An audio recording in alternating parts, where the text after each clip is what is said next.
Dieu vous bénisse. Oh, j'ai dit que Dieu vous bénisse. Que Dieu vous bénisse. Non, bon, que Dieu bénisse moi. Parce qu'apparemment qu'ils n'ont pas eu... Amen, ma fille, que Dieu te bénisse. Ah oui, comme ça reste dans la maison, hein, ça reste dans la famille. Que Dieu vous bénisse. Je veux que Dieu vous bénisse aussi.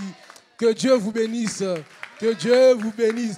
Que le Dieu que nous servons nous bénisse tous. Que nous soyons bénis parce que nous sommes ses élus. Nous sommes ceux à qui Dieu a fait grâce. Amen. Que Dieu vous bénisse. On va prendre la parole. Merci, mes frères et sœurs. Bon, on ne va pas tout lire parce que c'est trop long. Je vous inviterai à lire Josué chapitre 2, depuis qu'on a commencé depuis mai. Vous lirez Josué chapitre 2, tout le chapitre 2, et même tout le livre, donc d'ailleurs toute la Bible. Josué chapitre 2. J'aime Dieu. Il fait les choses comme il veut. Ce n'était pas prévu. On se laisse conduire par le Saint-Esprit. Amen. Josué chapitre 2. Je lis le premier verset, puis on va sauter, on va lire des versets, ça et là. Josué chapitre 2, je lis à partir du verset 1er. Josué, fils de Num, fit partir secrètement de Sittim 2 espions en leur disant « Allez examiner le pays et en particulier Jéricho. » Ils partirent et ils arrivèrent dans la maison d'une prostituée qui se nommait Rahab et ils s'y couchèrent. Voilà, on va sauter, ça on connaît, on a déjà parlé de ça. On va aller maintenant au verset 8. Avant que les espions se couchassent, Rahab monta vers eux sur le toit et leur dit « L'Éternel, je le sais, vous a donné ce pays. La terreur que vous inspirez nous a saisis et tous les habitants du pays tremblent devant vous, car nous avons appris comment, à votre sortie d'Égypte, l'Éternel a mis à sec devant vous les eaux de la mer Rouge et comment vous avez traité les 2 rois des Amoréens au-delà du Jourdain, Sion et Gog, que vous avez dévoués par interdit. Nous l'avons appris et nous avons perdu courage et tous nos esprits sont abattus à votre aspect, car l'Éternel, votre Dieu, qui est Dieu en haut dans les cieux et en bas sur la terre. » Verset 15. Elle les fit descendre avec une corde par la fenêtre, car la maison qu'elle habitait était sur la muraille de la ville. Verset 16. Elle leur dit, allez du côté de la montagne, de peur que ceux qui vous poursuivent ne vous rencontrent. Cachez-vous là pendant 3 jours, jusqu'à ce qu'ils soient de retour. Après cela, vous suivrez votre chemin. Verset 17. Ces hommes lui dirent, voici de quelle manière nous serons quittes du serment que tu nous as fait faire. À notre entrée dans le pays, attache ce cordon de fil cramoisi à la fenêtre par laquelle tu nous as fait descendre. Recueille auprès de toi, dans la maison, ton père, ta mère, tes frères et toute la famille de ton père. Si quelqu'un sort de la porte de la maison pour aller dehors, son sang retombera sur sa tête et nous n'en serons innocents. Mais si on met la main sur l'un quelconque de ceux qui seront avec toi dans la maison, son sang retombera sur notre tête. Amen. Que Dieu vous bénisse. On va avancer parce que je pense qu'on a déjà pris le temps dans la semaine par la grâce de Dieu. Là, on nous explique que Josué, qui a envoyé 2 espions parce qu'il devait conquérir le territoire de Jéricho. Et avant d'aller conquérir le territoire de Jéricho, il envoie d'abord 2 espions. Ces espions devaient aller examiner le pays, voir tout ce qui se trouvait et aller donner un retour à Josué. Et voilà que ces 2 espions sont arrivés dans une maison d'une prostituée. On ne va pas prendre le temps, mais on avait déjà expliqué que les 2 espions en question, c'était la parole de Dieu, la loi et la grâce, les lois, les prophètes et les apôtres. Et cette parole est arrivée vers une prostituée qui est Rahab. Cette prostituée, on l'avait aussi expliqué dans la semaine, cette prostituée, c'est toi et moi. Oui, accepte que tu étais prostituée, c'est la parole. C'est toi qui n'étais pas là, on a les audios, on a déjà parlé de ça, on a expliqué c'est quoi une prostituée.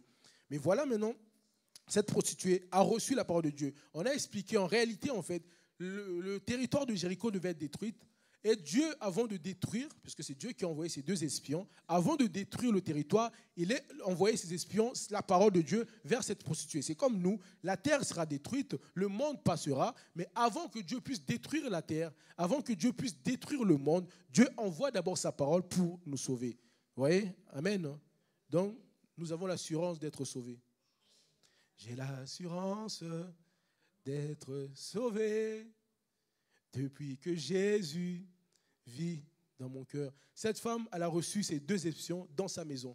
Elle avait l'assurance maintenant d'être sauvée. Nous avons reçu notre Seigneur Jésus-Christ dans notre vie. Nous sommes sauvés. Amen.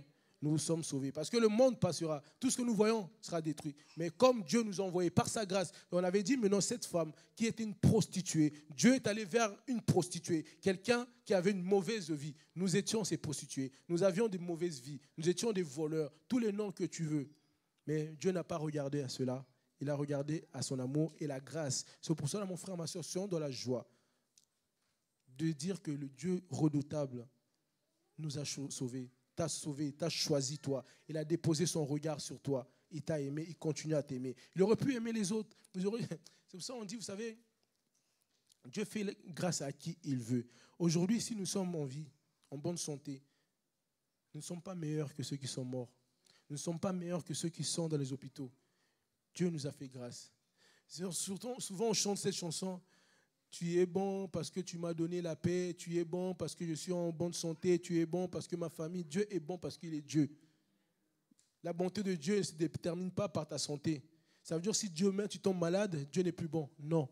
Dis à Dieu merci pour la grâce que tu m'accordes. Mais Dieu est bon, il n'y a pas de raison. Amen. Même si demain tu meurs, Dieu restera bon. Amen. Même aujourd'hui, si tu manques, Dieu reste bon. Amen. Il est bon. Mais maintenant, on avance parce qu'on ne va pas perdre du temps. Le temps avance. Nous aussi, on va avancer. Maintenant, on va essayer de partager. Aujourd'hui, on va s'encourager par la grâce de Dieu. Voici cette femme qui était une prostituée. On a dit que cette femme, en tant que prostituée, ce Dieu n'était pas son Dieu. Mais voilà comment elle parle de Dieu. Elle dit que je sais que votre Dieu vous a donné ce territoire. Et le peuple d'Israël faisait peur aux gens de Jéricho. Ce sont les ennemis. La Bible dit que cette femme, elle a dit quoi? Nous avons entendu tout ce que votre Dieu a fait. Et aujourd'hui, nous, tels que nous sommes, nous avons peur. C'est pour cela, mon frère, ma soeur, Dieu a tellement fait des merveilles dans ta vie. Les démons ont peur. Les sorciers ont peur. Nos ennemis ont peur. Mais toi, tu as peur d'eux. Elle qui était dans le territoire qui devait être conquis. Oui, conquis, hein? Oui. Elle a dit, nous, on a peur. Pourquoi? Parce qu'on a entendu. Oui, mon frère, c'est pour cela, mon frère, ma soeur, il faut que Dieu fasse des choses dans ta vie. C'est pour ça qu'on a dit, Seigneur, tout à l'heure on a dit quoi? Je chanterai ta vie. En gros, tu es en train de dire, Seigneur, fais pour que je chante encore et encore. Cette femme a dit que, donc, elle est en train de dire qu'il a tellement fait de grandes choses que nous avons entendues. Parce que, mon frère, Dieu, quand il fait, tes ennemis entendent. Elle a dit que, voilà, vous avez fait ceci au roi de Sihon, de Og. Vous savez, dans le monde, hein, comme ici nous voyons, est le ministre de la Santé, ministre des Finances, ministre de ceci, de suite.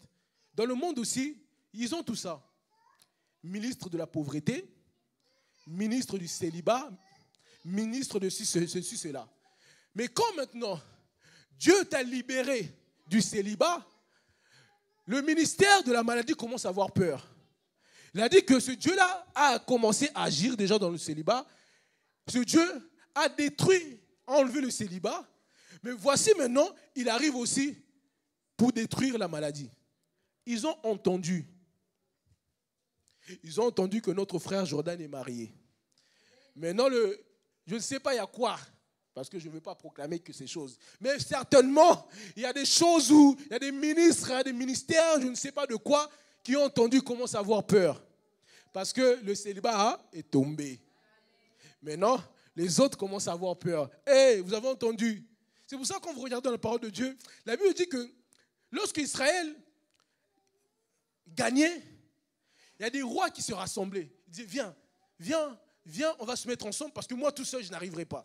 Vous voyez? Ils commencent à se mettre ensemble, faire des unions ensemble parce qu'ils ont dit là, ce qu'il a fait là, tout seul n'arriveront pas. Mon frère, qu'il soit 10, qu'il soit 1000, qu'il soit je ne sais pas combien, ils n'arriveront pas au nom de Jésus-Christ. Même s'ils font des complots, même s'ils se réunissent, parce qu'ils ont déjà vu comment Dieu commence à te délivrer. Amen. Maintenant, tu rentres dans le territoire. Amen. Parce que j'aime bien cette parole. Et bien, on dit quoi? Que 1000 tombent à... Non, lisez bien la parole. Non. Que 1000 tombent à tes côtés. Ah oui. Que 1000 tombent à ton côté. Et 10 000, mais Seigneur, tu laisses 1000. Ça veut dire qu'avant, ils étaient 1000. Après, ils sont devenus 10 000.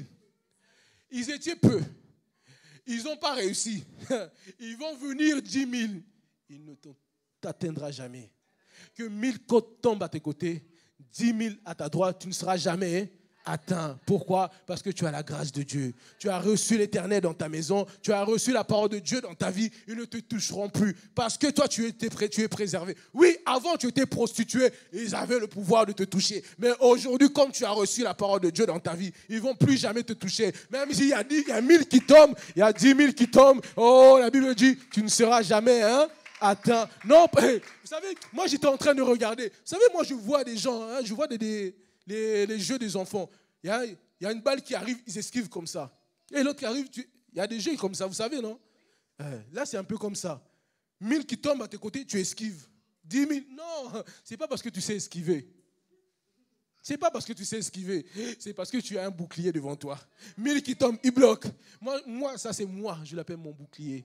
Je sais ce que je dis, mon bouclier. Parce que, mon frère, tu vis en paix, tu crois parce que le démon, il t'attaque. Mais il y a un bouclier qui te garde jour et nuit. Même lorsque tu dors. Ah, j'aime bien comme mon frère Yannick l'avait dit la dernière fois parce que, désolé, j'ai perdu un bouton. Mais je n'ai pas perdu mon Dieu. Je continue à servir. J'aime bien ce qu'on avait dit mon frère Yannick parce qu'on avait déjà témoigné. Vous savez, comme on a eu le premier enfant, ma fille la première, je l'avais déjà dit même. Le premier enfant, quand il naît, moi aussi j'étais comme lui, j'allais voir. Est-ce qu'il respire? Est-ce qu'il respire? Mon frère, c'est Dieu qui garde. Tu as peur de perdre la bénédiction. Ce que Dieu t'a donné, c'est à toi. Tu ne la perdras pas au nom de Jésus-Christ. J'avais peur. Est-ce que... Mais la deuxième, dors même plus longtemps que tu veux. Comme ça, je reste tranquille. Mais la première, j'avais peur. Mais aujourd'hui, j'ai l'expérience avec Dieu. J'ai la foi qui monte. Je sais maintenant que Dieu, quand il bénit, il va pas. Personne ne peut arracher. La bénédiction ne se fait suivre. Il ne la fait suivre d'aucun chagrin. Quand Dieu te bénit, mon frère, ma soeur, tu ne perdras pas ta bénédiction. Alors n'aie pas peur. Aujourd'hui, tu as reçu les oins de Dieu dans ta maison. Tu as reçu la parole de Dieu dans ta maison. Et ce Dieu, il pourra... Regardez les témoins, ils ont dit quoi? On va faire un serment. Ils ont dit, on va faire un serment. Écoutez, le temps aussi. Est-ce qu'il n'y a pas des hommes de foi qu'on bloque le temps? On bloque le temps, comme ça on avance. Regardez. Dieu, notre Seigneur, acclamons Dieu. Acclame ton Seigneur. Moi, j'aime bien ce Dieu. La Bible nous fait comprendre. Vous savez, je l'acclame aussi. Parce que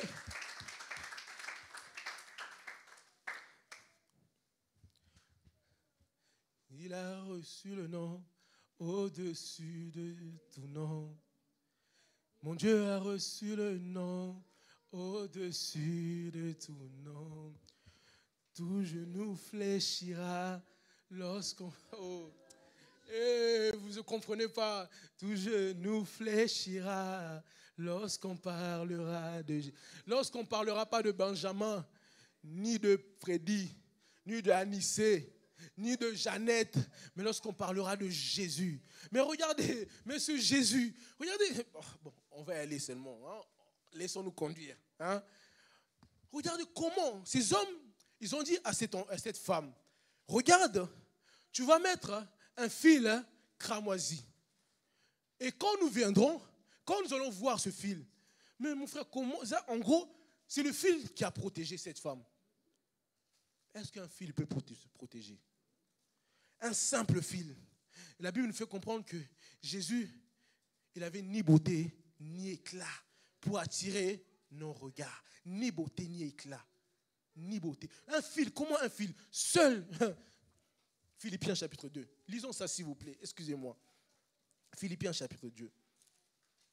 On connaît ce verset. Tu as reçu la parole de Dieu dans ta maison. Toi, tu étais prostituée. Dieu vient, saisis la grâce qu'il t'accorde. Philippiens chapitre 2, s'il te plaît, verset 5. Regardez, nous connaissons. On va lire quand même. Si tu veux me projeter ça, s'il te plaît. Ayez en vous les sentiments qui étaient en Jésus-Christ, lequel, existant en forme de Dieu, n'a point regardé comme une proie arrachée d'être égal à Dieu, mais s'est dépouillé lui-même en prenant une forme de serviteur, devenant semblable aux hommes, après s'être trouvé dans une situation d'un homme. Il s'est humilié lui-même, se rendant obéissant jusqu'à la mort, même jusqu'à la mort de la croix. Oh. C'est pourquoi aussi Dieu l'a souverainement élevé et lui a donné le nom qui est au-dessus de tout nom, afin que, au nom de Jésus, oh le simple fil, au nom de vous voulez qu'on fasse des gymnastiques, vous voulez voir le feu qui tombe de son nom, juste le simple nom de Jésus, au nom de Jésus-Christ. Tous genoux fléchissent. Dans les cieux, oh Dieu aime. Attendez, j'aime ce Dieu. Parce que c'est le dit, tous genoux fléchissent, il n'explique pas où. Où? Mais comme Dieu est bon, il va plus loin. Tous genoux fléchissent. Parce que où? Dans les cieux, sur la terre, sous la terre. Suivons s'il te plaît. Et que toute langue confesse que Jésus-Christ est Seigneur à la gloire de Dieu le Père. Là, la maladie a des genoux. Le célibat a des genoux. La pauvreté a des genoux. Les difficultés ont des genoux. Au nom de Jésus-Christ, eux tous ils fléchissent. Mais moi, ce que j'ai aimé, mais regardez ce que la parole de Dieu nous fait comprendre, que Jésus qui est Dieu, pour que les genoux fléchissent, pour qu'il puisse recevoir le nom qui est élevé au-dessus de tout nom, regardons ce que Jésus-Christ a fait. La Bible fait comprendre qu'il est semblable, il est Dieu, mais il n'a pas regardé d'être égal à Dieu. Je ne sais pas si quelqu'un comprend. Lui qui est puissant, il n'a pas regardé ça. Il a fait quoi? Il s'est humilié. Il a accepté l'humiliation. Parce que mon frère et ma soeur, il n'y a point de gloire s'il n'y a pas d'humiliation. Il n'y a point de gloire s'il n'y a pas de sacrifice. Toi aussi qui veux voir la main de Dieu, il faut que tu t'humilies, il faut que tu puisses aussi te sacrifier. Parce que Jésus-Christ, oui, il a reçu le nom. Mais la Bible dit quoi? Il a reçu le nom. C'est pour ça que j'aime bien. Il a dit, c'est pourquoi aussi. Amen. C'est la parole de Dieu. Donc, on a dit, il a fait ça. Il s'est humilié. Il n'a pas regardé. Il s'est dépouillé lui-même, prenant la forme d'un homme. Ah, c'est pourquoi aussi. Il faudrait qu'un jour aussi qu'on dise, c'est pourquoi aussi Dieu l'a béni. Mon frère, refuse de servir Dieu et de ne pas voir la main de Dieu. Refuse. Toi qui crains Dieu, toi qui sers Dieu, il faudrait qu'un jour, nous tous, qu'on dise, certainement, c'est pourquoi aussi Dieu l'a béni. C'est pourquoi aussi Dieu l'a élevé. C'est pourquoi aussi Dieu s'est souvenu de lui ou d'elle. Que Dieu se souvienne de toi. Il faudrait que tu dises, Seigneur, j'aimerais qu'on dise de moi, ou bien même si les autres ne disent pas, moi-même je le dis, Seigneur, c'est pourquoi. Oui, vous savez, il y a des bénédictions où c'est la grâce de Dieu. Mais il y en a d'autres où c'est parce que tu as travaillé. Ah oui, il y a des bénédictions où c'est parce que tu t'es sacrifié. Tu t'es éloigné du péché. Tu as laissé. La dernière fois, je parlais avec mes bien-aimés jeunes. On disait que, vous savez, les personnes, excusez-moi du terme, plus avancées, les adultes, parce que je ne veux pas les blesser. Ils ont déjà fait leur vie. Aujourd'hui, nous les jeunes, nous avons plus de tentations que les anciens, pas vrai? La jeunesse, dites la vérité. On a plus de tentations. Vous voyez? Nous, oui. Et aujourd'hui, vous avez quoi? Qu'est-ce que vous allez faire? Tu vas au travail, tu restes, tu regardes ta femme. Tes enfants ne sont même plus là. Tu fais quoi? Mais nous, on a tout ici. Les réseaux sociaux, le monde, le travail, l'école, tout, tu vois de tout. Vous voyez? Tu vois, il y a de tout. Mais non, tu t'es sacrifié. Tu es devenu vieux. Tu es devenu vieille. On t'appelle vieux à cause du nom de Jésus-Christ. Et ce Dieu-là t'abandonne. Moi, je ne crois pas. Ce Dieu-là te laisse. Toi, moi, je ne crois pas. On dira de toi. Tu diras de toi-même, Seigneur, c'est pourquoi aussi tu m'as béni. Dieu est fidèle. On a chanté, je chanterai de sa fidélité. Parce que mon frère, notre bien-aimé David a dit, j'étais jeune, j'ai vieilli. Donc, regarde la jeunesse jusqu'à la vieillesse. Je n'ai jamais vu un juste abandonné, ni son fils mendiant son pain. Dieu ne t'abandonnera pas. Aussi longtemps tu restes juste, aussi longtemps tu gardes sa parole, Dieu ne t'abandonnera pas. Notre Seigneur Jésus-Christ n'abandonne jamais ceux qui sont à lui. C'est pour ça, regarde, non. C'est pour ça que j'avais dit, nous devons regarder cela. C'est la grâce. Si on peut donner un message, un thème à ce message, c'est la grâce de Dieu. La grâce de Dieu. Mon frère, tu peux pleurer. Tu peux dire ce que tu veux. Mais regarde d'abord, il a dit chercher premièrement le royaume de Dieu et sa justice. Mais regarde, il a dit, oh, la vie éternelle, c'est que nous puissions le connaître. Aujourd'hui, tu as la vie éternelle parce que tu connais Dieu. Mais garde cette parole maintenant. Dieu t'a donné la grâce, il t'a fait grâce de le connaître.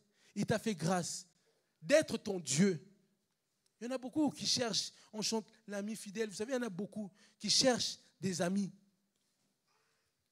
Des amis, juste pour les écouter. Toi, aujourd'hui, Dieu t'a donné des frères et sœurs, des mères, des pères qui sont là aussi. C'est une grâce. Ton frère, c'est une grâce pour toi. C'est une bénédiction. Vous ne croyez pas? Ah ben si. Aujourd'hui, j'ai des frères et sœurs. Si toi, tu me boudes, je vais voir l'autre. Ah ben oui. On va se réconcilier. Hein? Mais je vais voir un autre. On est frères et sœurs. C'est une grâce. Mais moi, ce que j'ai bien aimé, la Bible nous fait comprendre que Jésus-Christ s'est sacrifié. Il était obéissant jusqu'à... Non, lisons bien. Il a dit, il était obéissant jusqu'à la mort. Après, il dit quoi? Même jusqu'à la mort de la croix. Ça veut dire qu'il y a l'obéissance jusqu'à un certain niveau. Là, quand on dit même jusqu'à la mort de la croix, c'est que là, il n'y a pas plus que ça. C'est pour ça que d'autres enfants de Dieu, ils sont obéissants, mais ne touchent pas à leurs finances. Amen. Tu es obéissant, tu obéis à la parole de Dieu, mais quand on te dit, ma soeur, ça, oh non, pas ça, touche pas à ça. Ça, tu n'es pas obéissant jusqu'à ça. Tu es obéissant jusqu'à ce qu'on ne te touche pas. Tu obéis, comme avait dit notre frère, le docteur, qui avait dit, si tu n'as jamais, j'ai un ami, j'ai un collègue, un ancien collègue, il me disait que lui, s'il n'a jamais trompé sa femme, parce qu'il n'a jamais eu l'opportunité, une occasion qui s'est présentée. Ça veut dire qu'il n'est pas obéissant. Le jour où ça viendra, est-ce qu'il sera obéissant? Là, maintenant, on verra. Il y en a des gens, ils sont là, oui, ils disent, je suis obéissant. Attends, quand la difficulté viendra, est-ce que tu obéiras toujours à la parole de Dieu? Tu es obéissant parce qu'aujourd'hui, tout va bien. Mais est-ce que tu seras obéissant jusqu'à la difficulté? Est-ce que tu continueras à servir Dieu même dans la disette? Ça peut arriver. Est-ce que tu continueras à servir l'Éternel même si ça fait 15 ans maintenant que tu n'es pas encore marié? Est-ce que tu continueras? La Bible dit il est obéissant jusqu'à la mort, même jusqu'à la mort de la croix. Il y en a qui sont obéissants. Nous, je ne sais pas, il faudrait qu'on soit obéissants, peu importe le niveau des épreuves ou des difficultés qui se présentent face à nous. Restons obéissants à cette parole de Dieu. Parce que tu diras, et on dira, oui, certainement, Dieu aujourd'hui s'est souvenu de cet homme ou de cette femme. Dieu ne t'oubliera jamais, Dieu ne nous oubliera jamais. Vous voyez, nous sommes là, nous sommes en train d'écouter sa parole. Je ne sais pas, moi je prends ça pour moi. Il faut refuser. Refuse la pauvreté, refuse toutes ces choses. Parce que notre Dieu est celui qui nous a accordé cette grâce. Cette femme, on continue là, notre marche parce que le temps avance aussi. Cette femme a trouvé la grâce. Parce qu'on a expliqué aussi, on ne va pas lire, on a expliqué le cordon, le fil cramoisi, le cordon en question, quand on va dans Genèse chapitre 38, vous savez, quand Tamar a accouché, je crois que c'est Tamar qui a accouché, elle a eu 2 enfants, des jumeaux. Elle a eu 2 enfants, des jumeaux. La Bible nous fait comprendre que le premier, quand il a sorti sa main, on a attaché un fil cramoisi. Mais en sortant sa main, il a retiré sa main et c'est un autre qui sort, mais le deuxième n'avait pas de fil. On s'est dit, ah, quelle brèche, qu'est-ce qui s'est passé? Et maintenant, ensuite, le premier qui il avait sorti sa main est ressorti en deuxième maintenant. Maintenant, comme on a déjà expliqué ici, le premier qui a tendu sa main, où on a mis le fil cramoisi, c'est la grâce. Parce que avant que la loi vienne, la grâce était déjà présentée. Je ne sais pas si vous comprenez. Il y avait des jumeaux, une femme qui était enceinte, qui devait accoucher. En accouchant, il y a un enfant qui a sorti sa main. On a dit, ah, regarde, il sort sa main, donc vite, vite, c'est lui le premier. On attache un fil cramoisi. Genèse chapitre 38. Mais voilà, cet enfant a retiré sa main, mais un autre qui est sorti. Et le deuxième qui est sorti, en fait, certains diront, oh, c'est lui le premier. Non, le premier, c'est celui qui avait tendu la main. C'est ce qu'on dit aujourd'hui. Aujourd'hui, on dit que oui, il y a eu la loi d'abord et la grâce est venue par après. Non, la grâce est venue avant la loi. Parce que, avant qu'il y ait les 10 commandements, si on vivait la grâce, c'était la grâce. Les commandements, la loi est venue après. Et aujourd'hui, maintenant, nous retournons, mais nous sommes toujours maintenant dans la grâce. C'est pour ça que je peux dire, ce fil cramoisi aussi peut représenter non seulement la croix, le sang.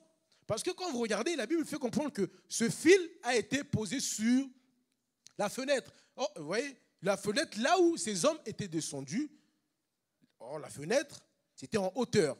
Donc le fil était un peu élevé, qui montre l'image au fait de la croix. Cramoisi, qui est comme le rouge, c'est comme rouge, foncé même, qui est l'image du sang. Mais là, moi j'aimerais, comme on a dit depuis le début, on parle de la grâce. Donc on prend ce fil de cramoisi comme la grâce, parce que la grâce était sortie et venue avant. Vous voyez? Je ne sais pas si vous comprenez. La grâce qui est venue avant.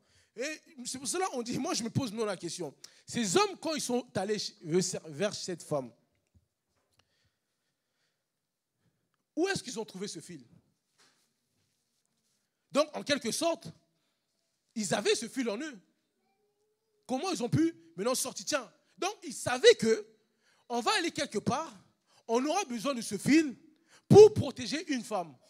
C'est pour ça que la Bible nous fait comprendre que l'agneau de Dieu a été même immolé avant la fondation du monde. Dieu, Jésus-Christ, s'était déjà sacrifié, s'est sacrifié avant même que tu naisses, mais il s'est sacrifié pour toi. Le fil qui était là, ils avaient ça avant même qu'ils viennent voir cette femme, la prostituée. Le fil, c'est la grâce. Dieu t'avait déjà fait grâce avant même que tu le connaisses. Il marchait avec ce fil. Mais pourquoi faire? Parce qu'il savait que là où nous irons, nous aurons besoin de ce fil-là. L'agneau de Dieu. Ne dis pas qu'aujourd'hui, tu es là, avant tu marchais dans le monde, dans le péché, et aujourd'hui tu connais Dieu. Dieu t'a fait grâce. Non, Dieu te connaissait. Il est déjà mort à la croix il y a longtemps pour toi. Avant même que tu naisses, il te connaissait déjà. Donc aujourd'hui, tu ne rentres que dans ta destinée. Mais il te connaissait. Voilà pourquoi même Dieu t'a gardé vivre en vie, pour que tu continues à vivre et aujourd'hui que tu puisses le connaître. Sinon, tu serais déjà mort dans le péché. Vous voyez? Tu serais déjà mort dans le péché. Mais Dieu n'a pas permis que tu meures dans le péché. Pourquoi? Pour te préserver jusqu'à ce qu'aujourd'hui, tu puisses écouter cette parole et que tu puisses le recevoir. Amen. Le fil cramoisi est petit et a sauvé cette femme de la mort, a sauvé cette femme qui, normalement, qu'on devait tuer. Cette femme devait mourir parmi son peuple. Parce que si on regarde Jéricho, Jéricho est tombé entre les mains des enfants d'Israël. Et Dieu a gardé cette femme. C'est pour cela qu'on dit, j'ai parlé tout à l'heure du nom de Jésus-Christ. On a dit, le simple fil cramoisi a sauvé cette femme. Le simple nom de Jésus, simple, comprenez mon expression, nous a donné la victoire, nous a donné, on ne cherche pas comme les pasteurs qui font, ils enlèvent leur veste. Comme dit le pasteur, si maintenant tu n'as pas le micro, si tu n'as pas ton micro, maintenant tu fais comment? Hein? Dis tout ce cinéma. Non. C'est pour ça. Regardons, on va lire un verset. Regardez. Actes chapitre 3. Regardez. Mon frère, du cinéma là. Regardez, Actes chapitre 3. Parce que, vous savez, il y a des gens, ils blaguent avec Dieu. Ils blaguent avec Dieu. Le simple nom de Jésus-Christ a sauvé. Le simple nom de Jésus-Christ a la capacité, le pouvoir de te sauver. Nous n'avons pas besoin de cinéma. Non, au nom de Jésus. Il a dit, vous imposerez le nom aux malades. Et ils imposent maintenant des vestes. Ils imposent, je ne sais pas, des pieds. Non. Non, ce n'est pas la parole. La Bible, au nom de Jésus-Christ seulement. C'est pour ça. On cherche à épater, à montrer. Ça, toi, tu n'as rien. J'étais en train de regarder. Excusez-moi, on va lire Actes chapitre 3. Juste une petite parenthèse. J'ai vu une photo. On m'a envoyé. Non, je suis tombé sur une photo. On ne m'a pas envoyé. Je suis tombé sur une photo. Il faut dire la vérité. Alors, les gens, non, on m'a envoyé. Non, tu as vu. Tu es parti, tu as vu. Dis seulement que tu as vu. Hein? Non, j'ai vu une photo où on a mis un Africain. La Bible dit que Jésus n'avait ni beauté ni éclat pour attirer nos regards. Mais il y a des gens, ils n'ont ni beauté ni éclat, mais ils veulent attirer les regards. Ça, c'est, excusez-moi, hein, ça s'appelle des Congolais. J'ai vu une photo où on a mis un monsieur, je suppose que ça devait être un Congolais, bien habillé, bien sapé. 3 pièces, voire même 4 pièces, si ça peut exister. Frère, c'est toi qui se connais bien. Ça existe, 4 pièces? 3 pièces. Bien habillé. On a mis la photo de cet homme, bien habillé, bien sapé. Et on a mis la photo maintenant de Mark Zuckerberg. Vous connaissez Mark Zuckerberg? C'est le fondateur, soi-disant, propriétaire de Meta, de Facebook, Instagram, tout ça. Donc on a comparé ces deux personnes. Lui bien sapé, Mark avec seulement un t-shirt et un jean. Et vous savez ce qu'ils ont écrit? Les gens sont méchants. Hein. Ils ont écrit, l'un est locataire de Facebook, l'autre est propriétaire de Facebook. Va chercher c'est qui maintenant? Vous allez dire quoi? Ah, c'est lui qui est bien sapé. Il attire le regard, mais il n'a rien. Mais lui là-bas, qui est maintenant le propriétaire de Facebook, là où tu publies tes photos, là, lui, simple t-shirt. Comme dirait mon frère, j'ai parlé avec mon frère Steven, il me dit, vous achetez, pardonnez-moi, entre parenthèses, des vêtements de luxe, des Gucci, de tout ça. Il a dit, surtout même Gucci lui-même, il n'achète pas ses vêtements. Vous l'enrichissez vous-même. Lui-même, il n'achète même pas ça. Ce n'est pas un péché, mais vis selon tes moyens. Vous voyez? Vivons selon nos moyens. La Bible dit qu'il n'avait ni beauté ni éclat pour attirer. Pourquoi tu cherches ce mot à attirer? Amen. Une parenthèse. Vivons selon nos moyens. Il y en a d'autres, ils ont peut-être plus, ils ont plus, mais ils ne disent rien. Ils sont calmes. Vous voyez? Ils sont calmes. Ils sont un peu sobres. Hein? Soyons un peu sobres. Vivons dans la tranquillité. Ça ne veut pas dire que tu dois... Non, si on te voit, oh, béni Dieu. Entre nous, comme on l'avait dit la dernière fois, nous, chez nous, on sait que c'est la grâce de Dieu. C'est dans le monde que tu vas montrer que c'est Jésus qui m'a béni. Tu dois témoigner. Nous, là, tout ce que tu vois là, c'est Jésus-Christ. Mais ici, entre nous, on sait que c'est la grâce. Souvenez-vous, on avait parlé de cet homme qui était parti en voyage. Il a déposé des talents. Il a donné à ses disciples. 5, 2, 1. Ses disciples, je pense même, hein, quand ils sortaient dehors, peut-être ils frimaient avec les talents de leur maître. Mais quand ils se retrouvaient entre eux, qui va dire à l'autre, c'est à moi? L'autre, il sait que, hey, c'est pas à toi, c'est au maître. Vous voyez? Celui qui en avait 5, même si tu frimes, on va dire, attends, le maître revient, tu vas le rendre. Tu ne peux pas frimer parce que tu sais, on se sait que ce n'est pas à toi. Nous ici, que tu aies 2, 3, 4 voitures, maisons, tout ça, on sait que c'est la grâce de Dieu. C'est Dieu qui t'a béni. C'est Dieu qui nous donne. Ce n'est pas à nous, c'est Dieu qui nous a donné. Mais dehors, si tu veux, oui, pour témoigner maintenant la bonté de Dieu, pas pour frimer. Comme ça soit un témoignage aussi. Beaucoup viendront parce qu'ils ont vu que tu as été béni. Ah oui, beaucoup viendront parce que, comme j'ai mon frère qui a acheté une belle maison, j'avais dit, il m'a dit, mon frère, est-ce que je ne peux pas montrer seulement aux autres? Bon, j'ai dit non, bon, tiens, soyons un peu... Mais je comprends sa pensée. Pour montrer à ses anciens amis, regarde, maintenant, comme je sers Dieu, je prie Dieu, vous voyez la différence entre avant et après. Comme dirait mon frère, si on te dit que tu n'as jamais changé, c'est bizarre. Avant, tu n'as pas changé. Aujourd'hui, tu n'as pas changé. Tu deviens rabbi qui ne change pas. Non, il faudrait qu'on voit avant et après. Actes chapitre 3. S'il vous plaît, on avance. Actes chapitre 3. Je lis à partir du verset 1er.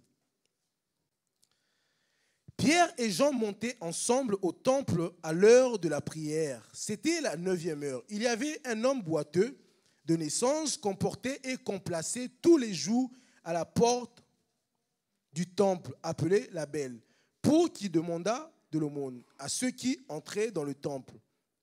Cet homme, voyant Pierre et Jean qui allaient y entrer, leur demanda l'aumône. Pierre, de même que Jean, fixa les yeux sur lui et dit, regarde-nous. Et il les regardait et attentivement, s'attendant à recevoir d'eux quelque chose. Alors Pierre lui dit, je n'ai ni argent ni or, mais ce que j'ai, je te le donne. Au nom de Jésus-Christ de Nazareth, lève-toi et marche. Et le prenant par la main droite, et les fit lever. Au même instant, ses pieds et ses chevilles devinrent fermes. Et d'un saut, il fut debout et il se mit à marcher. Amen. Regardez, cet homme, la Bible fait comprendre que, on a dit maintenant le fil Croix-Mazie, c'est un petit fil qui a donné la vie, qui a préservé cette femme. Le fil Croix-Mazie aussi, on présente ça comme le simple nom de Jésus-Christ. La Bible fait comprendre, Pierre et Jean, ils sont arrivés devant le temple. On a vu un homme, écoutez bien, un homme boiteux de naissance. Un homme boiteux de naissance. Maintenant, moi, ce qui a attiré mon attention, dites-moi, entre vous et moi, on va essayer de comprendre. Hein? On est tous allés à l'école. Dites-moi, on dit un boiteux de naissance qu'on portait et qu'on plaçait tous les jours devant la porte du temple. Vous êtes là? Maintenant, dites-moi, un boiteux, il marche ou il ne marche pas? Hein? Un boiteux, il fait quoi? Il boite, mais il marche. Mais pourquoi lui, un boiteux, normalement un boiteux marche, mais il boite, mais pourquoi on le porte? Vous voyez? Il marche, dans ce cas, tu es paralytique complètement.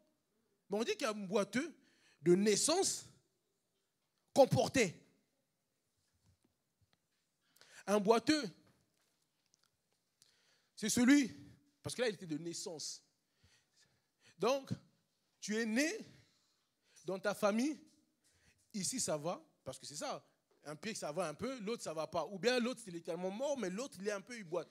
Dans ta famille, dans ta lignée, dans ta famille, parce que lui c'était de naissance, à un moment ça va dans ce côté, l'autre ça va pas. Vous avez le travail, mais de l'autre côté, vous êtes bloqué, pas de mariage, pas d'enfant.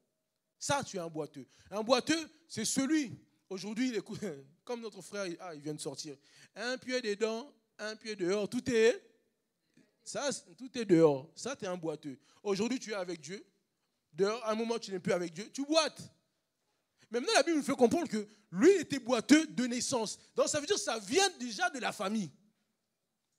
On est bien d'accord? Donc, ça veut dire que ta malédiction vient de la famille.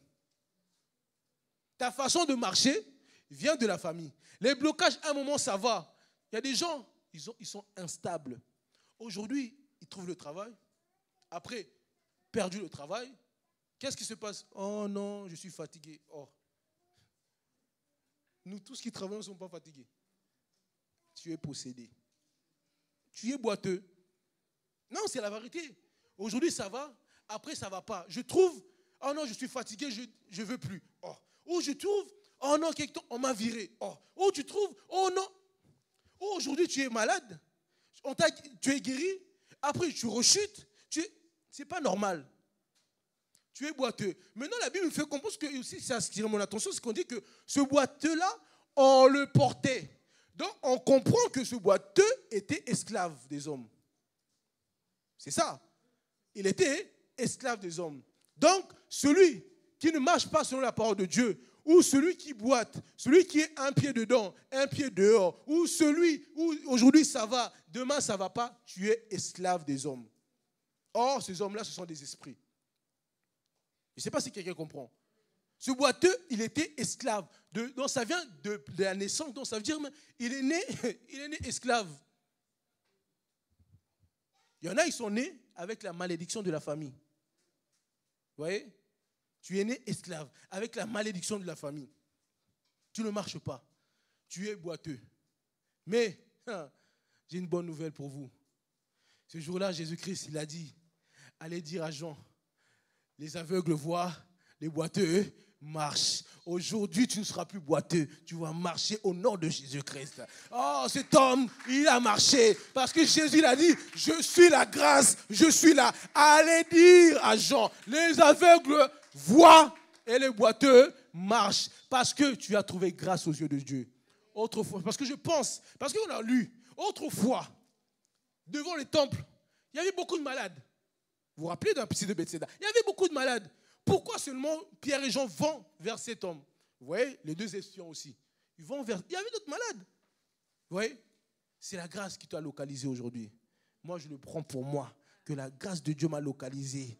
Et même aujourd'hui, tout ce qui était boiteux dans ma vie, dans les finances qui boitaient un peu, oh la famille, la maladie qui boitait un peu, tout ce qui boitait dans nos vies aujourd'hui, même pour cette assemblée, aujourd'hui nous allons marcher au nom de Jésus-Christ.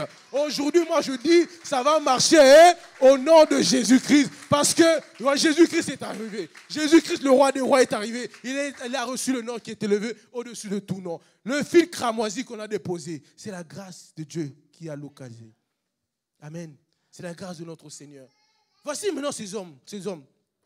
Ils ont dit à cet homme, cet homme s'attendait à voir, lui, tu es d'abord, c'est pour ça les gens, merci Seigneur, ça c'était pas, regardez, ces hommes, cet homme qui est malade, au lieu de demander la guérison, lui il demande de l'argent. On est bien d'accord, demande la guérison. Pourquoi tu demandes l'argent? Ah oui, c'est comme ça aussi. Tu veux le mariage? Non. Non. Demande d'abord que Dieu te délivre des liens qu'il y a dans ta vie. Ah oui. Après le mariage, parce que je pense qu'une fois les pieds marchent, je pense qu'il est parti chercher l'argent. Ah, parce qu'il ne peut pas vivre comme ça. Ah oui, mais tu demandes quelque chose, mais tu n'es pas encore délivré. Tu demandes quelque chose, mais ton problème n'est pas la chose que tu demandes. Ton problème d'abord que tu sois délivré. C'est pour cela que j'aime la parole de Dieu. La Bible dit, dans leur détresse, parce que ces hommes étaient malades, dans leur détresse, ils ont invoqué l'Éternel. Et l'Éternel leur envoie un médecin, Doliprane. Et il y a quoi comme les six-cils là? Est-ce qu'il a dit ça? L'Éternel leur envoie quoi? La parole. Et la parole fut guérie. La parole est guérie. Là, comme on dit souvent, la meilleure guérison, c'est celle qui est précédée d'abord par la parole. Mon frère, tu veux voir la main de Dieu, mais marchons selon la parole de Dieu d'abord. Accepte que cette parole puisse te nettoyer tout ce qui est de mauvais en toi. Tu ne peux pas vouloir le mariage, si tu as des liens de ta famille, tu ramènes ça dans ton mariage. Vous voyez? D'abord que tu sois délivré. Tu veux, je ne sais pas, prospérer. Tu veux que Dieu te donne beaucoup d'argent, tu veux prospérer dans tes projets. Mais tu as un lien, tu ne veux pas donner à Dieu. Demande d'abord que Dieu te délivre de ce lien. Oh, la personne dit Amen. Hein, vous voyez? Oh, moi je dis Amen. Oui, tu dis Seigneur, je veux te donner. Non. Tu es possédé. Vous savez, être possédé, ce n'est pas une insulte. Hein. Nous tous tels que nous sommes, si nous sommes possédés. Maintenant, tu es possédé par quel esprit? De Dieu ou de l'autre côté?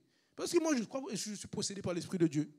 Vous voyez? Nous sommes possédés. Tu demandes de voir la main de Dieu. Mais Dieu te dit aujourd'hui, d'abord attends. Regarde le problème, d'abord c'est ça. Obéis à sa parole. Accepte la parole de Dieu. Avant de voir ce que tu veux, Dieu va te donner. Mais cherche d'abord à connaître réellement ce Dieu. Amen. Cherchons d'abord à connaître réellement ce Dieu. Cherchons d'abord à savoir ce que Dieu veut de nous. Le reste, il a dit, ça vous sera donné par-dessus. Cherchons d'abord. Parce que si Dieu l'a dit, cherchez premièrement. Donc il y a secondement. Mais ce secondement-là, tu ne vas pas chercher. Il va vous donner. Il a dit, j'ordonnerai même aux bénédictions de quoi? Ah ben oui. Vous voyez? Mais d'abord, il faut te battre d'abord à chercher Dieu. À chercher. Et c'est ça le plus important. Cet homme, Pierre et Jean, l'heure avance. La Bible me fait comprendre que avant de guérir cet homme, verset 4, il leur donne, Pierre, de même, regardez bien, Pierre, de même que Jean, projette-moi le verset s'il te plaît, Jean, Actes chapitre 3, s'il te plaît, verset 4, on peut avancer, Jean chapitre 3, verset 4, Jean chapitre 3, verset 4, bon, on va lire, Actes chapitre 3, verset 4, pardon.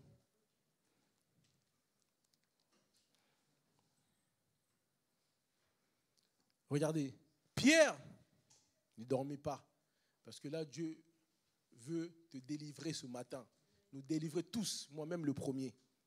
Pierre, de même que Jean, fixa les regards sur lui et dit, regarde-nous. Pourquoi, avant d'agir, ils ont dit, d'abord, eux, ils ont fait quoi? Ils ont fixé leur regard et ils ont dit, toi de même, regarde-nous. La grâce de Dieu t'a localisé. Mais il veut maintenant que toi aussi tu puisses le regarder à lui. Je lève mes yeux vers le montagne. Lève tes yeux.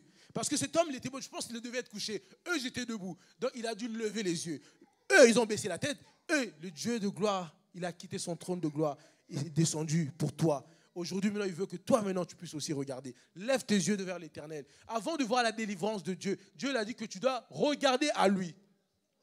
Vous voyez? Cet homme qui était malade, d'abord, ces hommes, la Bible dit, ils ont fixé leur regard. Le regard de Dieu, regardez, la Bible nous fait comprendre que Dieu a fait quoi? A jeté son regard parmi les nations pour faire quoi? Pour choisir un peuple.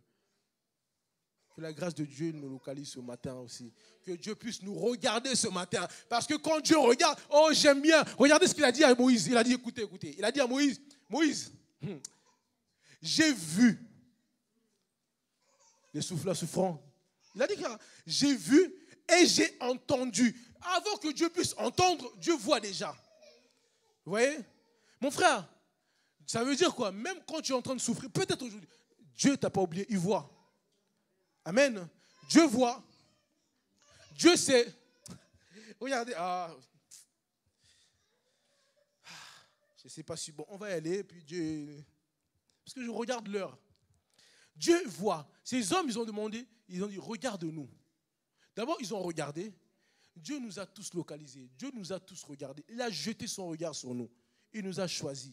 Maintenant, il veut que maintenant, pour que tu puisses recevoir ta guérison, ta délivrance, il faut que toi aussi tu puisses le regarder. Applique la parole de Dieu. Obéis à la parole de Dieu. Tu verras la gloire de Dieu. Obéis à la parole de Dieu, tu vivras la puissance de Dieu. Obéis à la parole de Dieu, tu vivras la fidélité de Dieu. Il a dit, si tu marches selon ma parole, je marcherai avec toi, je serai ton Dieu. Tu témoigneras. Mais obéis à la parole de Dieu. Obéissons à la parole de Dieu, tel que nous sommes. Cet homme, c'est pour ça que j'ai pris ce verset. Quand ils ont dit ça, la Bible dit que lui, il s'attendait à recevoir le monde. Tu t'attends peut-être à recevoir les enfants, mais d'abord la délivrance de ton salut, d'abord que Dieu est venu te donner. C'est le plus important. C'est le salut. Et maintenant, regardez, quand ils ont fixé leur regard, et lui aussi l'a fait de même, la Bible fait comprendre, verset 7, et prenant par... Non, ils ont dit, au nom de Jésus-Christ, le simple fil cramoisi, lève-toi et marche. Et c'est ça aussi, regardez. Alors Pierre lui dit, je n'ai ni argent ni or, mais ce que je te le donne au nom de Jésus-Christ de Nazareth, lève-toi et marche. Là, c'est la part de Dieu. Regardez maintenant la part de l'homme. La puissance de Dieu, ils ont déclaré, lève-toi et marche. Ça, c'est la part de Dieu. Mais regarde la part de l'homme. Et le prenant par la main droite, il le fait lever. Ça veut dire que Dieu qui guérit, mais tu as besoin d'une aide d'un homme pour te relever. Et ça, c'est le ministre. Vous voyez? Cet homme, au nom de Jésus, c'est pour ça, ce n'est pas les pasteurs, les ministres qui guérissent. C'est le nom de Jésus-Christ. Mais n'oublie pas celui qui t'a tendu la main, qui t'a relevé, qui t'a aidé à te relever. Ça, c'est le rôle du ministre. Vous voyez? Ceux qui sont des ingrats. Parce que quand vous regardez par la suite, la Bible fait comprendre que cet homme, il ne quittait plus Pierre et Jean. C'est la parole, vous lirez parce que le temps avance. Cet homme ne quittait plus Pierre et Jean. Pourquoi? Parce qu'il a été aussi fidèle. Sois fidèle. Là où tu as eu ta guérison, sois fidèle. Là où un frère t'a tendu la main, sois fidèle. Ne murmure pas, ne critique. Il t'a aidé une fois, souviens-toi. Sois fidèle. Cet homme, Pierre et Jean, la Bible dit, ils ont tendu la main. Souviens-toi de l'homme qui a prié pour toi. Ce n'est pas l'homme qui a guéri, ce n'est pas l'homme qui a agi, mais c'est l'homme qui a ouvert la bouche. Amen. Souviens-toi de cet homme. Souviens-toi de cet homme qui t'a donné un verre d'eau. Amen. Souviens-toi de cet homme qui t'a donné un verre d'eau. C'est Dieu qui lui a donné la capacité d'avoir un verre, d'acheter un verre déjà, parce que ça coûte quand même, hein, de payer son eau. Mais il t'a donné, souviens-toi de cet homme qui t'a donné un seul verre d'eau. Ne soyons pas des ingrats. Des enfants de Dieu, souvent on oublie les bienfaits que l'autre t'a fait. Souviens-toi. La Bible dit que cet homme, Pierre et Jean, il a fixé. Au nom de Jésus, c'est Jésus qui a guéri. Mais il fallait qu'il puisse lui tendre la main, pour qu'il puisse se relever. Aujourd'hui, Dieu nous délivre. Mais il passe par un homme pour te relever. Amen. Il passe par un homme pour te relever. Dieu voit. Regardez. Parce que tu penses peut-être que on chante souvent la chanson « Il ne m'a pas oublié, il m'aime encore. Il ne m'a pas oublié, il m'aime encore. » C'est ce que nous chantons souvent. Vous savez qu'il y a un homme, je pense que vous savions. Amen, amen.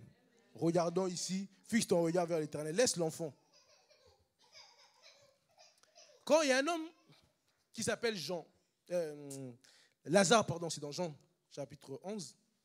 Il y a un homme qui s'appelle Lazare. Cet homme qui s'appelle Lazare, vous savez que cet homme, Jésus-Christ l'aimait. Vous savez ou pas? Cet homme, Lazare, Jésus, la Bible nous fait comprendre, Lazare, c'est un homme que Jésus aimait. Mais regardons, parce que je n'aime pas lire la Bible pour lire comme ça. Jésus aime cet homme, Lazare. On vient dire à Jésus, dans Jean chapitre 11, vous lisez à partir du verset 1er, vous descendez, on vient dire à Jésus, Jésus, celui que tu aimes est malade. La Bible nous fait comprendre que lorsqu'on dit à Jésus que celui que tu aimes est malade, est-ce que Jésus s'est précipité? Jésus s'est précipité? Non, il est resté, nous connaissons. Maintenant, posons-nous la question maintenant. Qui est venu dire à Jésus que Lazare était mort? Bon, lisons la Bible. Jean chapitre 11.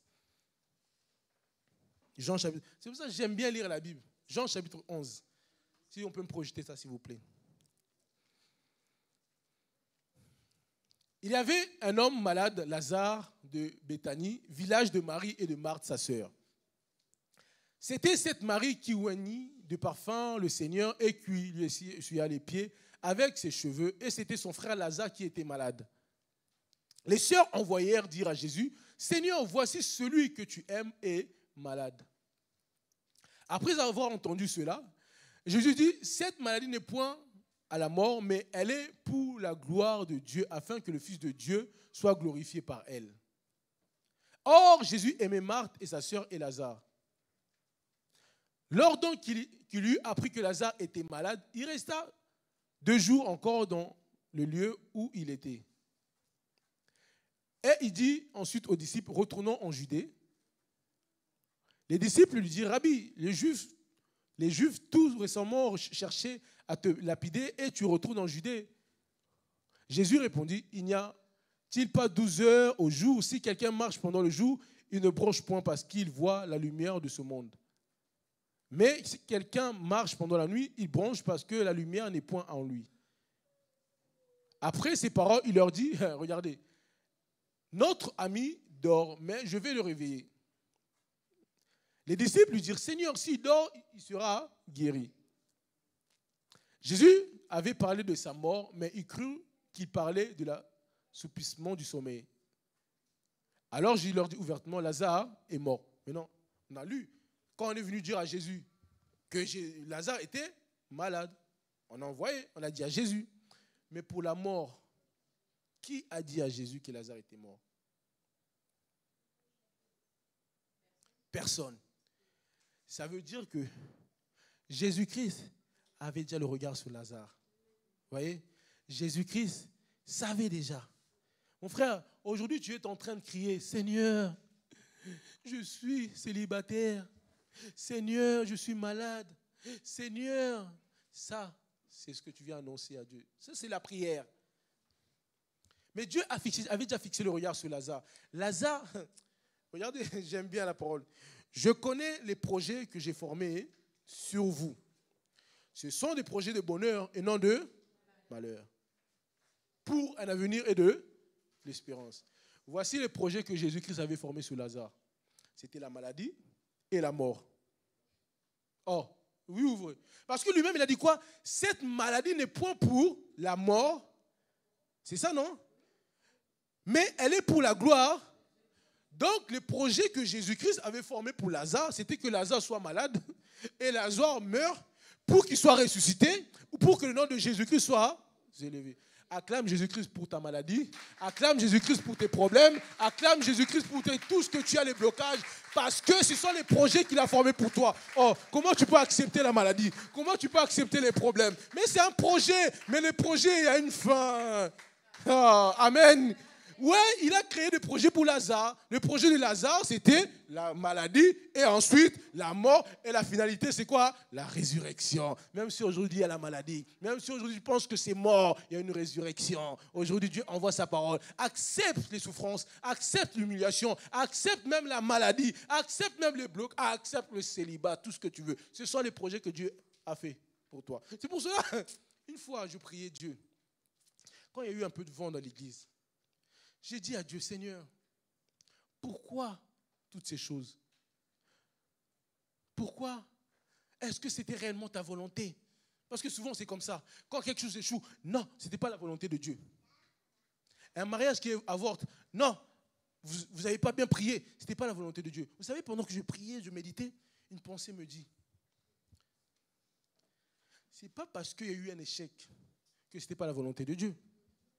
Dieu peut aussi permettre, d'ailleurs, que tu aies un mariage qui ne va pas au bout. C'était la volonté de Dieu.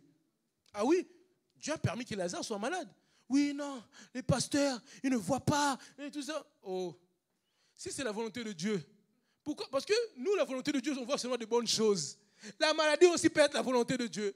Tes problèmes peuvent aussi être la volonté de Dieu. Mais la Bible dit, le malheur atteint souvent le juste, mais l'Éternel en délivre toujours. Oui, le mariage qui a avorté, non, ça a avorté parce que ce n'était pas la volonté de Dieu. Qui t'a dit ça? C'était la volonté de Dieu que tu passes par là.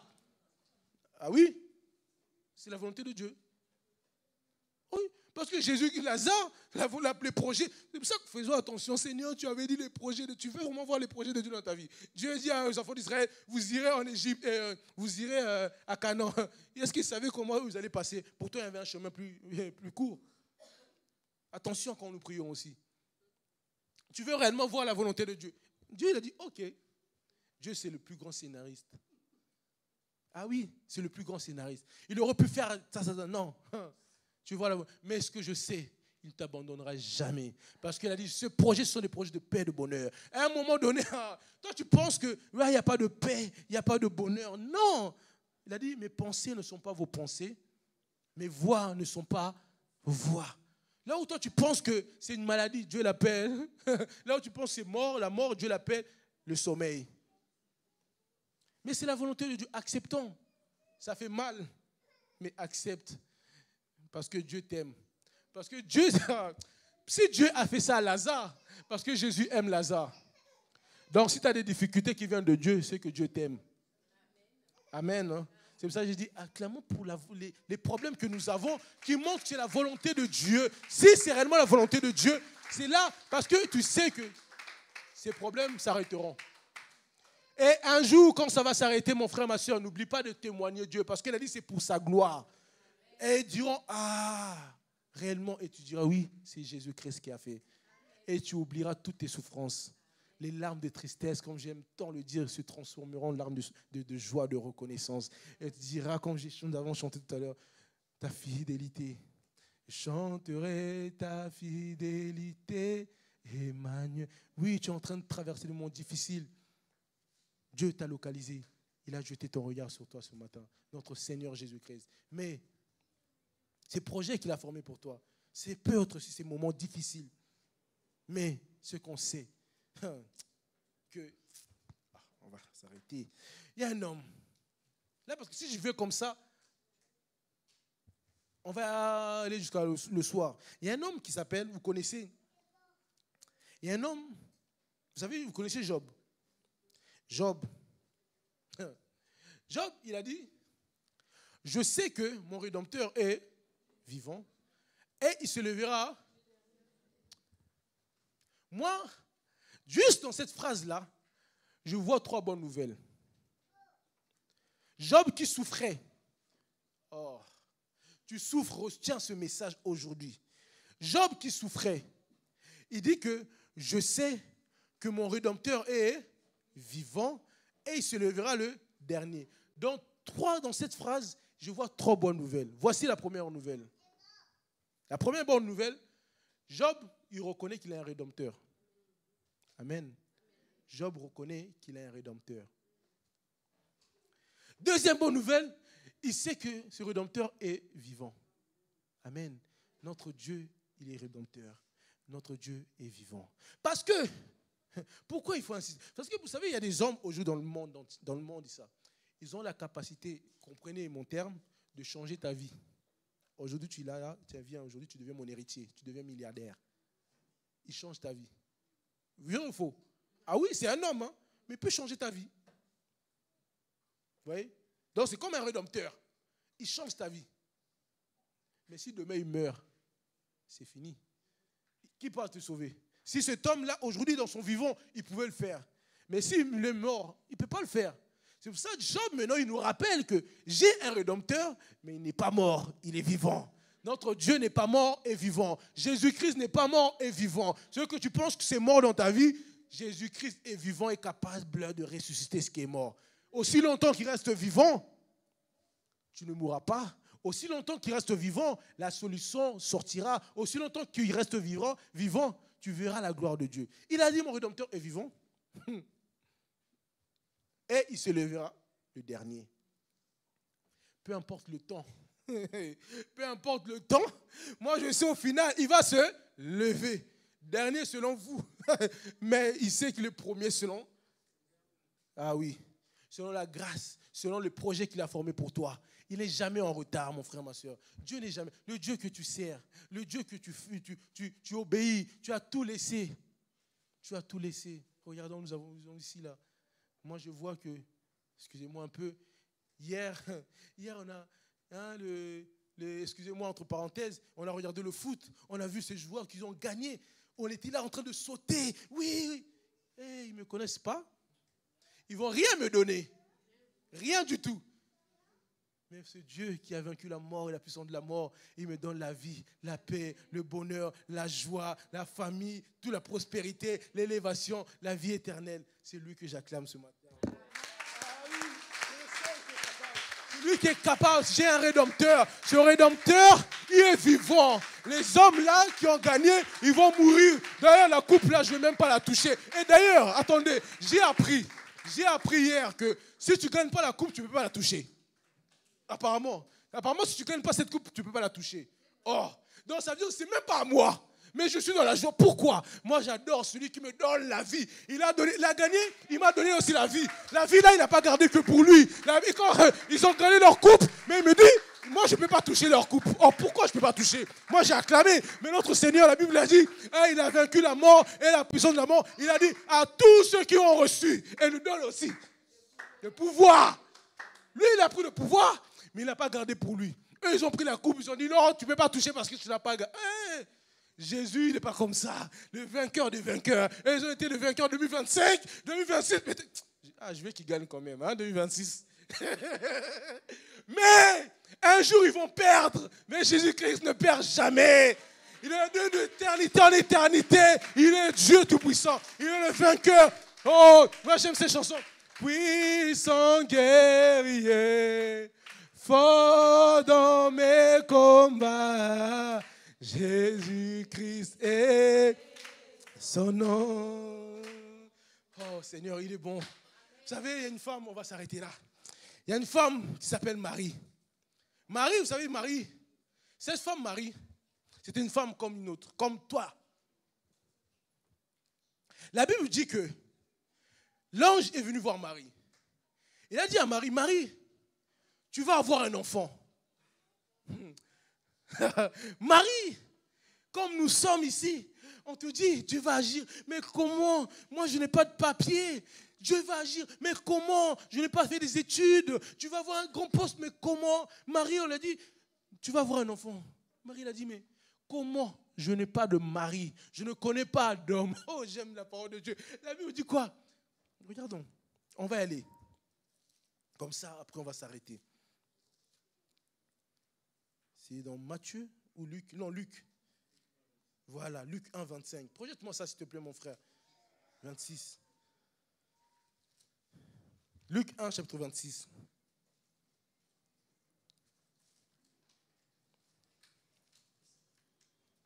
Voilà, au 6e mois, l'ange Gabriel fut envoyé par Dieu dans une ville de Galilée appelée Nazareth. Dieu envoie son ange auprès d'une vierge fiancée à un homme de la maison de David nommé Joseph. Le nom de la vierge était Marie. Voici la suite. L'ange entra chez elle et dit, je te salue à toi, regardez, à toi qui une grâce a été faite. Dieu nous a fait grâce ce matin. Le Seigneur nous a fait grâce. Le Seigneur est avec toi. C'était une femme comme ça. Mais Dieu a fait grâce à Marie.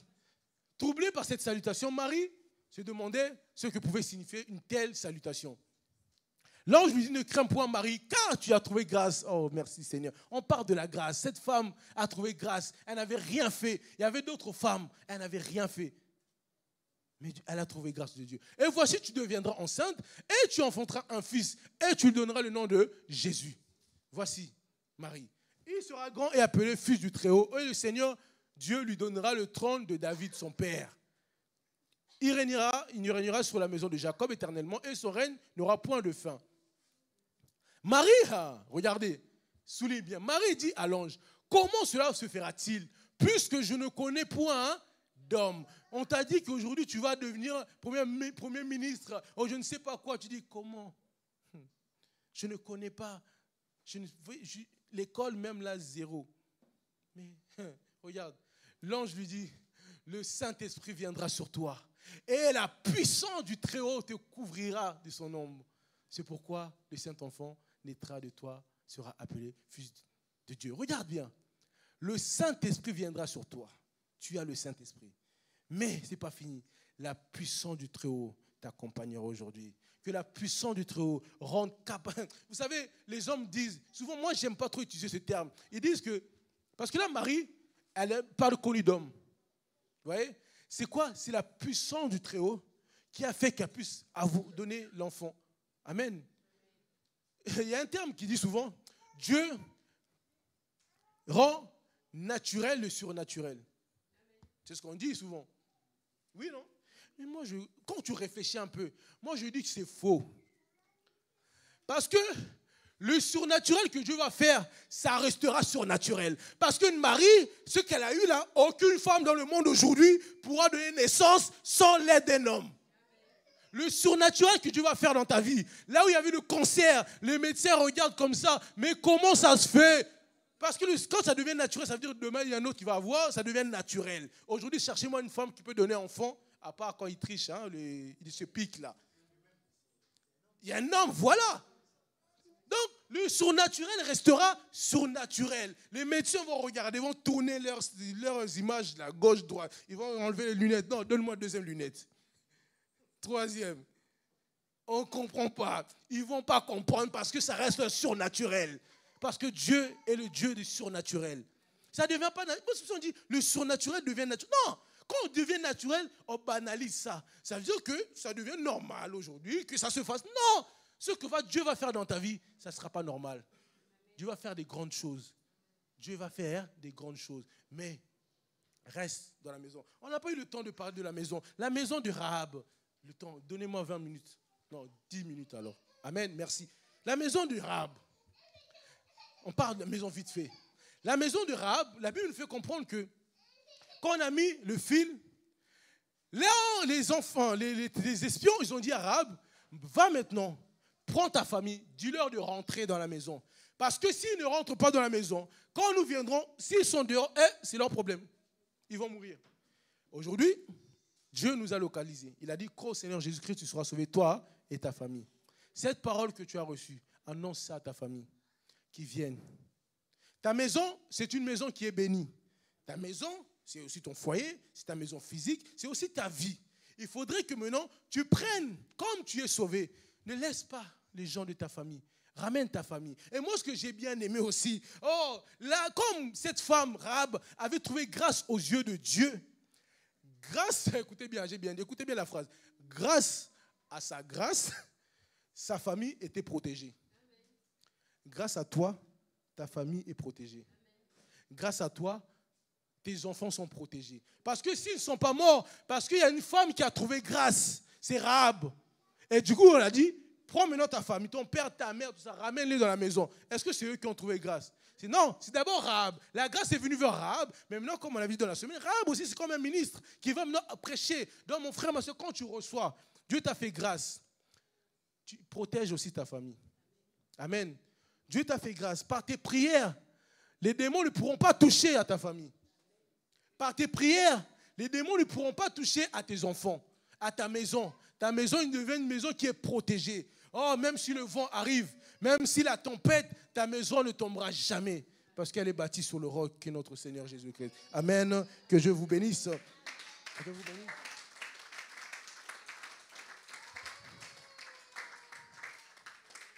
Oh, c'est comme ça que vous acclamez.